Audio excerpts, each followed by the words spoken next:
السلام علیکم۔ وعلیکم السلام۔ پیارے آقا، خاکسار کا نام محمد احسن آصف، میں درجہ ثالثہ کا طالب علم ہوں۔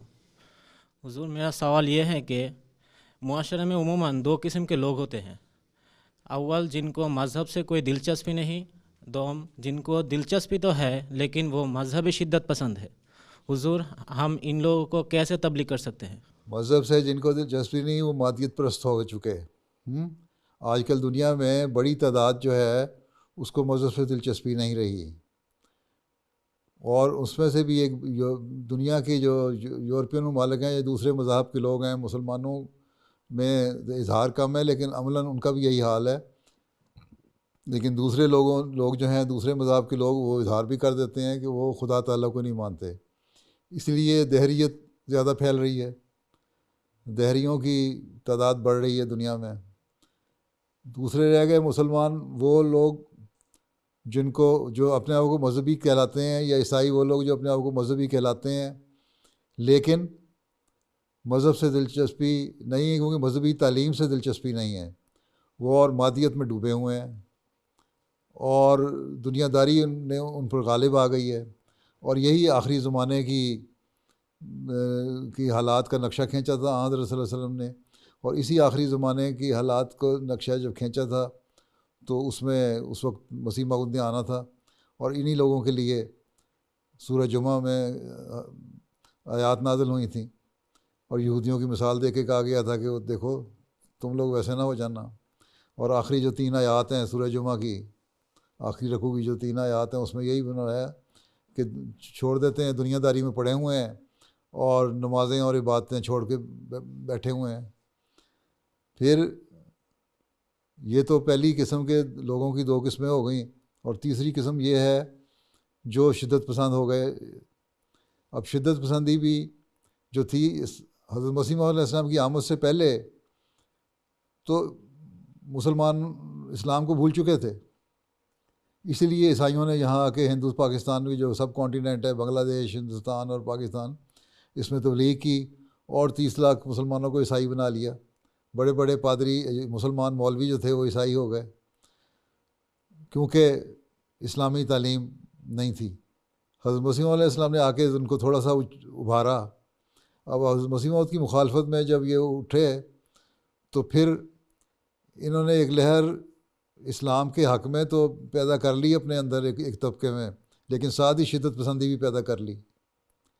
حضرت مسیح علیہ السلام یہی فرماتے ہیں کہ ان لوگوں کے جو مولوی جو مخالفین ہیں ان میں بھی اسلام میری مخالفت کی وجہ سے آیا ہے، ان میں پہلے کوئی نہیں تھا، اسلام بھول چکے تھے یہ۔ اب ان شدت پسندوں کو ہمیں بتانا ہے کہ اسلام کی اصل خوبصورت تعلیم کیا ہے، اور یہی حضرت مسیح علیہ السلام نے فرمایا کہ یہی چیزیں ہمیں ساروں کو بتانی چاہیے، کہ اور یہی مقصد 2 ہیں میری آمد اور بعثت کے مقصد، کہ ایک یہ ہے کہ بندے کو خدا کے قریب لانا، اس کو عبادت کرنے والا اور اللہ تعالیٰ کے حق ادا کرنے والا بنانا۔ یہ ان لوگوں کے لیے بھی ہے جو دہریت کی طرف مائل ہیں، اور ان لوگوں کے لیے بھی جو ہے دنیا پرستی کی طرف چلے گئے لیکن اپنے آپ کو مذہبی کہتے ہیں۔ اور تیسرے، بندے کو بندے کے حقوق ادا کرنے والا بنانا، یہ ان لوگوں کے لیے بھی ہے، یہ تینوں کیٹیگریز کے لیے ہے۔ دہریت والوں کو بھی بتانا کہ خدا تعالیٰ کے حقوق کیا ہیں، بندوں کے حقوق کیا ہیں۔ جو مذہب کو ماننے والے ہیں لیکن عمل نہیں کرتے ان کو بھی بتانا کہ اللہ تعالیٰ کی عبادت کے بعد دوسرا فرض ایک دوسرے کے حق ادا کرنا، یہ اللہ تعالیٰ کا حکم ہے، قرآن کریم اس سے بھرا پڑا ہے اس تعلیم سے۔ تیسرے، وہ لوگ جو شدت پسند ہیں ان کو بتانا کہ شدت پسندی اسلام کی تعلیم نہیں ہے۔ حضرت صلی اللہ علیہ وسلم کی زندگی تو لوگوں پہ احسان کرتے ہوئے گزر گئی ساری۔ حضرت صلی اللہ علیہ وسلم کو تو قرآن کریم نے اللہ تعالیٰ نے رحمت للعالمین فرمایا۔ جب رحمت للعالمین ہے تو تم لوگ تو لوگوں کے لیے زحمت بن رہے ہو۔ کوئی ایک واقعہ بیان کر دو جہاں حضرت صلی اللہ علیہ وسلم نے خود انیشیٹو لے کے لوگوں پہ کوئی جنگیں ٹھوسی ہوں، کہیں بھی نہیں آیا۔ قرآن کریم میں جہاں جنگ کا حکم آیا پہلی دفعہ جنگ کرنے کا سورۃ الحج میں، وہاں 40ویں 41ویں آیت ہے، وہاں یہی حکم آیا کہ دیکھو تمہیں اس لیے اذن دیا جاتا ہے، تمہیں اس لیے اجازت دی جاتی ہے کہ یہ لوگ اب حد سے بڑھ گئے ہیں، اور اگر یہ لوگ اور ان کے ہاتھوں کو روکنا ضروری ہے، بعضوں کو بعض کے ذریعے ہم روکتے ہیں، اگر ان کو اسی طرح جاری رہے یہ، تو پھر نہ کوئی چرچ باقی رہے گا، نہ کوئی یہودیوں کا سیناگوگ باقی رہے گا، نہ کوئی ٹیمپل باقی رہے گا، نہ کوئی مسجد باقی رہے گی ہیں۔ تو اللہ تعالیٰ نے تو قرآن کریم میں یہ حکم جب جنگ کا دیا تو مذاہب کی حفاظت کے لیے دیا۔ شدت پسندوں کو کہو کہ تم نے کہاں سے یہ تعلیم لے لی؟ اللہ تعالیٰ تو کہتا ہے کہ مذہب کی حفاظت کرو، دوسرے مذہبوں کی بھی حفاظت کرو، کیونکہ اللہ تعالیٰ نے تو واضح فرما دیا کہ پھر تو جو مذہب کے مخالف قوم لوگ جو ہیں اور مذہب کو ختم کرنا چاہتے ہیں اور تم پہ حملہ کرتے ہیں، تب ان سے جنگ کرو۔ یہ نہیں ہے کہ تم اپنے انٹرسٹ کے لیے یہودیوں پہ حملہ کر دو یا عیسائیوں پہ حملہ کر دو یا بدھسٹ پہ حملہ کر دو یا ہندوؤں پہ حملہ کر دو اور ان کو مارنا شروع کر دو بلا وجہ۔ یہ شدت پسندی جو ہے اسلام اس کے مخالفت کرتا ہے اور اس کی تعلیم نہیں دیتا۔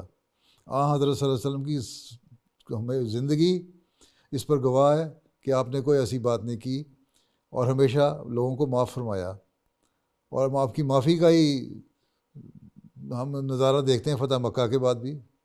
لا تثریب علیکم اليوم کہا ان لوگوں کو، کہا جنہوں نے بے شمار ظلم کیے تھے ہیں۔ تو ہمیں اس چیز کو لوگوں کو بتانا ہوگا، ان شدت پسندوں کو، کہ تم لوگ کس غلط کام میں پڑ گئے ہو۔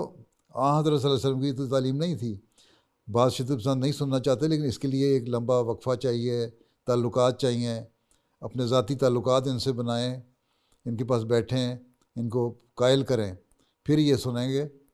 تو قرآن کریم سارا اس بارے میں بڑا پڑا ہے۔ حضرت صلی اللہ علیہ وسلم کی سنت، آپ کا اسوہ، آپ کا اٹھنا بیٹھنا، آپ کی زندگی کا ہر لمحہ اس بات کا گواہ ہے کہ آپ نے پیار، امن، محبت اور شانتی کی تعلیم دی ہے۔ ٹھیک ہے، یہ باتیں بتانی ہوں گی۔ ٹھیک جی حضور۔